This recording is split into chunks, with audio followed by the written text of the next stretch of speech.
What's up, everyone? Question of the day: how to connect hardware gear with your DAW and your computer.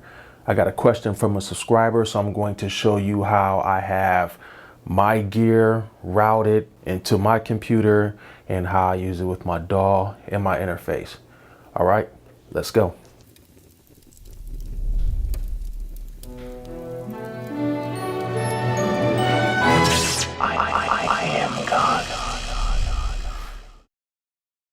Okay, so first of all, let's talk about what I call the holy trinity of modern recording. And that's your computer, your audio interface, and your DAW of choice. The computer that I use is the latest iMac Pro with all the upgrades, and this works great for music production. My audio interface is the Apollo X8, and my DAW of choice is Ableton Live 11. With Ableton, I have the push 2 controlling it, and I also have the console 1, and I use that to control each track within my DAW. Having the console 1 is great because if you're like me and you're used to having hardware, you don't like to use the mouse to control everything. The console 1 has the knobs, so I'm able to control the compressor, the EQ of each track. So I have the console 1 set up on each track inside of Ableton, and that's how I'm able to control the levels, the pan, the EQ, and the compressor on each track within Ableton. So that's a great addition to have.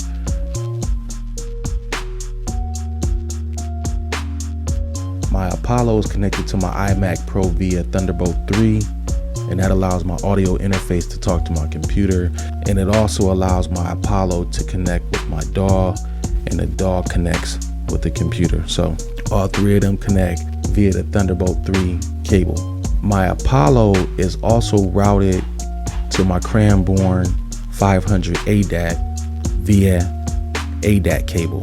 So the ADAT cable comes out of my Apollo and it goes into the Cranborne ADAT 500.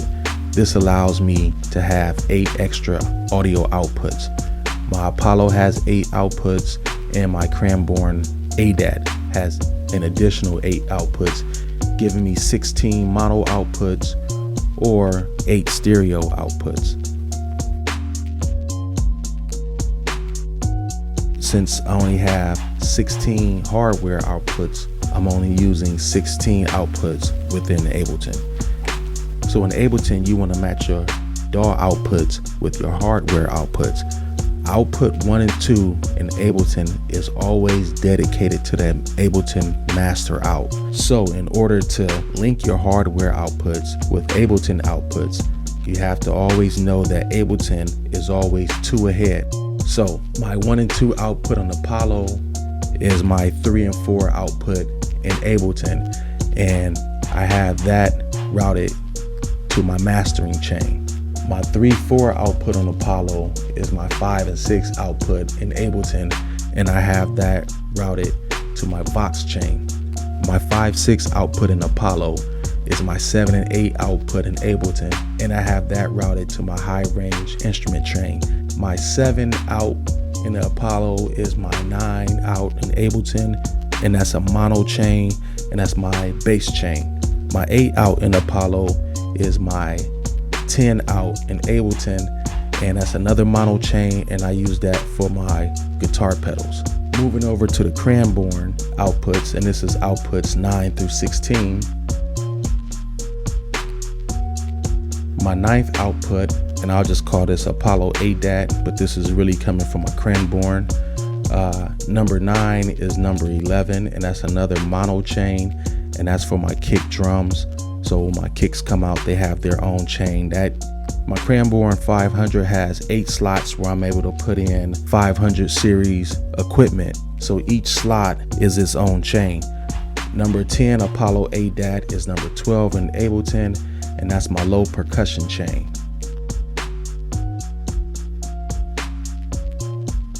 Number 11 and 12 Apollo ADAT is my number 13 and 14 in Ableton, so that's my hi-hat drum loop chain.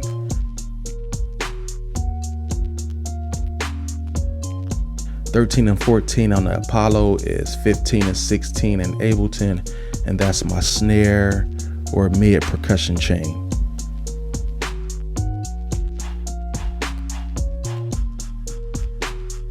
Last but not least, 15 and 16 on Apollo is 17 and 18 in Ableton, and that's my mid-range instrument chain. On the Apollo outs, I have them coming out using TRS balance cables. So let's talk about the first chain, and that's my mastering chain. Outputs 1 and 2 on the Apollo come out TRS balanced, and then they go into my pass EQ by XLR. So I got TRS to XLR cables on outputs 1 and 2, and then the pass EQ goes into the Neve and BP by XLR cables.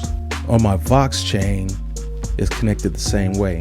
It's TRS balanced cables that turn into XLR cables, and they go into my Drummer 1961, and then my Drummer's 1961 is connected to my Alesis 3630 compressor.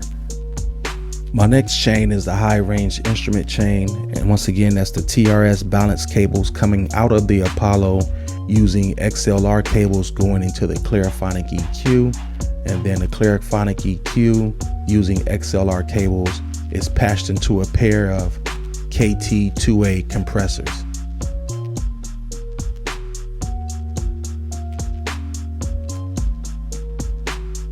Output 7 on the Apollo uses a TRS balance cable, which turns into an XLR cable, and it goes into the distressor compressor, and then the distressor goes into the EQPWA by XLR cable. Output number 8 on the Apollo is a TRS cable, and it goes into my guitar pedals, and that's the Julia. The Julia then runs into my Mood guitar pedal, and then that goes into my Collider guitar pedal.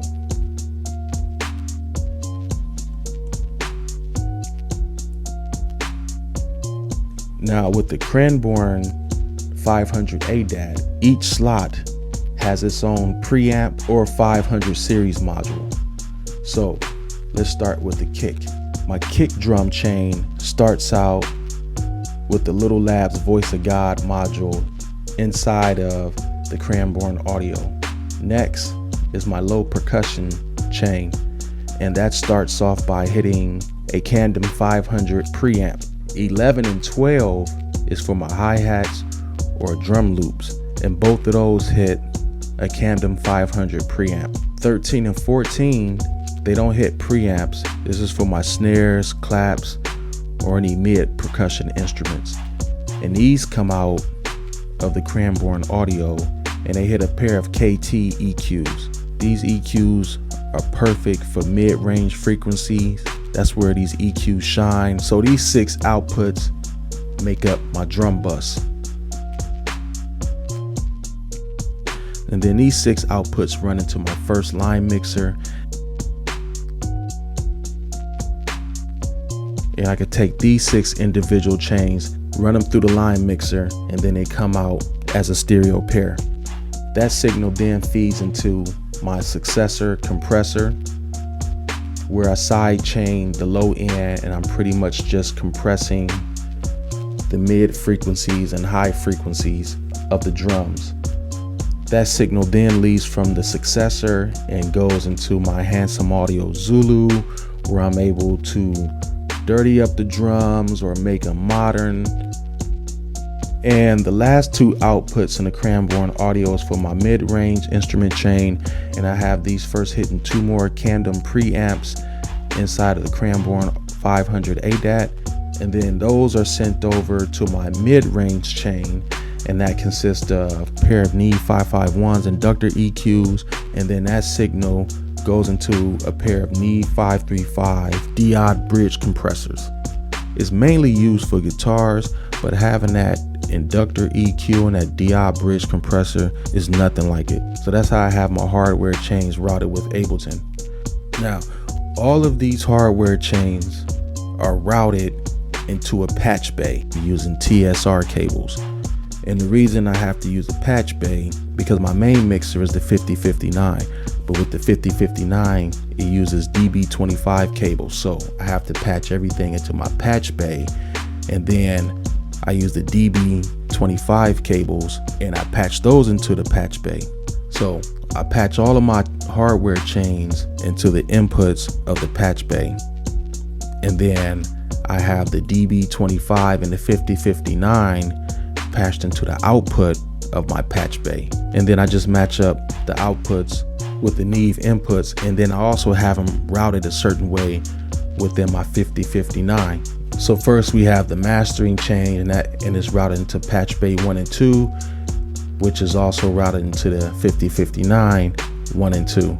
Then we have the Vox chain, and that's routed into Patchbay 3 and 4, which is also routed into the Neve inputs 3 and 4. Next we have the high range instrument chain, and that's routed to Patchbay 5, 6. Then we go to the bass chain, and I have that routed into input 9 on the Patchbay, which goes into the Neve 5059 input number 9. Next is my guitar pedals, and I have that going into Patchbay number 10, which also goes into the Neve 5059 input 10.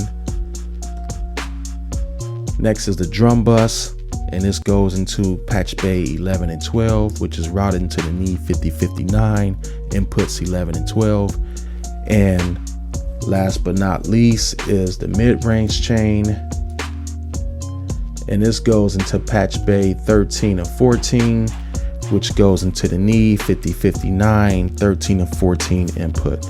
Now the reason I have it routed like this is because with the Neve 5059 I have 2 pairs of stereo outs. Inputs 1 through 8 I can give it its own silk texture. Inputs 9 through 16 I can give it a different silk texture. This is one of the reasons why I moved from the 5060 to the 5059. My mastering chain, my Vox chain, and my high range instrument chain, I want to give those the red silk when it leaves out of the Neve, and that just puts a little shine on the mid-range to high-range frequencies. My bass chain, my guitar pedal chain, my drum bus chain, and my mid-range chain, I want to give those the blue silk, so I have those routed on 9 and 16, and when those come out of the Neve 5059 I can hit it with the blue silk, and what that does, that gives the low to mid-low frequencies a nice little sheen on it. So that's why I have it routed that way. So those 2 stereo outputs come out of the Neve 5059, and I route those into the SSL6 on channels 3, 4, 5, and 6. I use the super analog in the SSL6 for my microphones. Inside of my SSL6, I can place an insert on the master out. On the insert, I have another hardware chain, and I have a pair of Neve 542 tape emulators. Those feed into my West Audio Dion compressor. After that, I have a Shadow Hills Vandergraaf compressor, and then that feeds into a Drummer 1974 parametric EQ. Now with the 2 compressors, I can use both of them at the same time, or I can bypass one and use the other, whatever preference I want. I just like the Shadow Hills. It brings a little bit more heavier sound. The Dion compressor is more versatile, so with the Shadow Hills, whenever I'm producing hip hop, I usually turn that one on and use that one. Anything else, I usually use the Dion compressor. Let's get back to the Apollo, and let's talk about the Apollo inputs. I have 8 inputs coming in, and they come in through TRS cables. So on input 1 and 2, I have a line mixer. On inputs 3 and 4, I also have another line mixer, and these are connected, like I said, through TRS cables. What this does is it allows me to have more than just 8 inputs coming into the Apollo. So with my line mixer that I use on 1 and 2 input on the Apollo, I have my Yamaha Mo DX connected, and I have my Waldorf Quantum connected to that line mixer, and those are connected through unbalanced TRS cables. On inputs 3 and 4 of the Apollo, I have another line mixer, and that has my Waldorf blow field and my Korg wave state, both connected to the mixer unbalanced TRS cables. And all 4 of these hardware synths are also connected to the iMac through USB MIDI cables. On 5 and 6, I have the SSL6, and that's connected through TRS cables. On input 7 and 8, I have my Roland Integra 7, and that's connected through XLR to TRS cables straight into my Apollo. My Roland Integra 7 is also connected to my iPad via Wi-Fi Bluetooth, so I'm able to control my Roland Integra with my iPad. Also connected to my iMac is my MPC-1, and I use my MPC-1 to control my drums, and I also have an excess virus. Both of these are connected through USB cables. So that's how I have everything connected, and that's how everything goes out of the Apollo. It hits the equipment, hits the mixers, and then comes back into the Apollo. Okay, so let's look inside Ableton, and I'll show you within Ableton how everything is routed. So the first thing we're going to look at, we're going to go to Preferences, and we'll go to Output Configuration. And it's pretty much the same thing I just showed you on the drawing. 1 and 2 is my master out, so that's the master out on Ableton. 3 and 4 is for my mastering chain. 5 and 6 is for my Vox bus. 7 and 8 is for my high range bus. Then over here in the mono, we have 9 for the mono bass, 10 for the guitar pedals, 11 for the kick bus, 12 for the low percussion. Then back over here in stereo, 13 and 14 is the hat bus or the drum loop. 15 and 16 is the snares and mirror percussions. 17 and 18 is the mid-range. And then on the input, we have 1 and 2 is for the mixer 1, 3 and 4 is for the mixer 2, 5 and 6 is for the SSL, 7 and 8 is for the Integra, and then 19 and 20 is my virtual inputs, and this allows me to record sounds off the computer like YouTube or something like that. If I want to sample a song or something like that, I just put it on 19 and 20 and it's in there. So with that set up like that, we'll go to my Vox bus. The extension out is 5 and 6 Vox bus.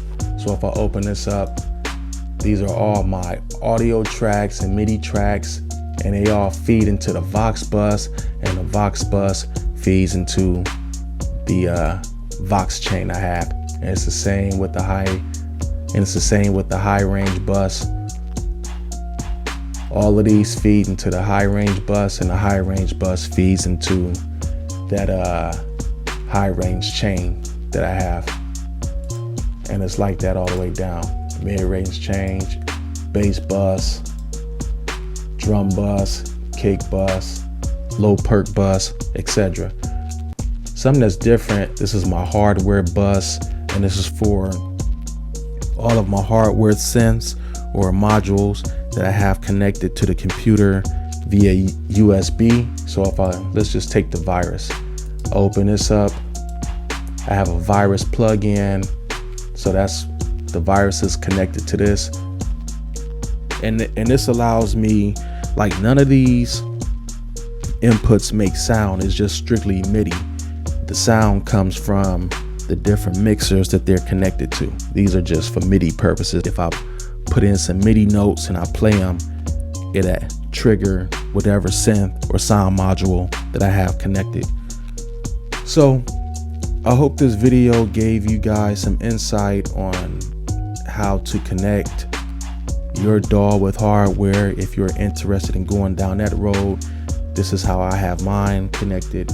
If there's something that I didn't explain correctly, or if you guys have questions, until next time.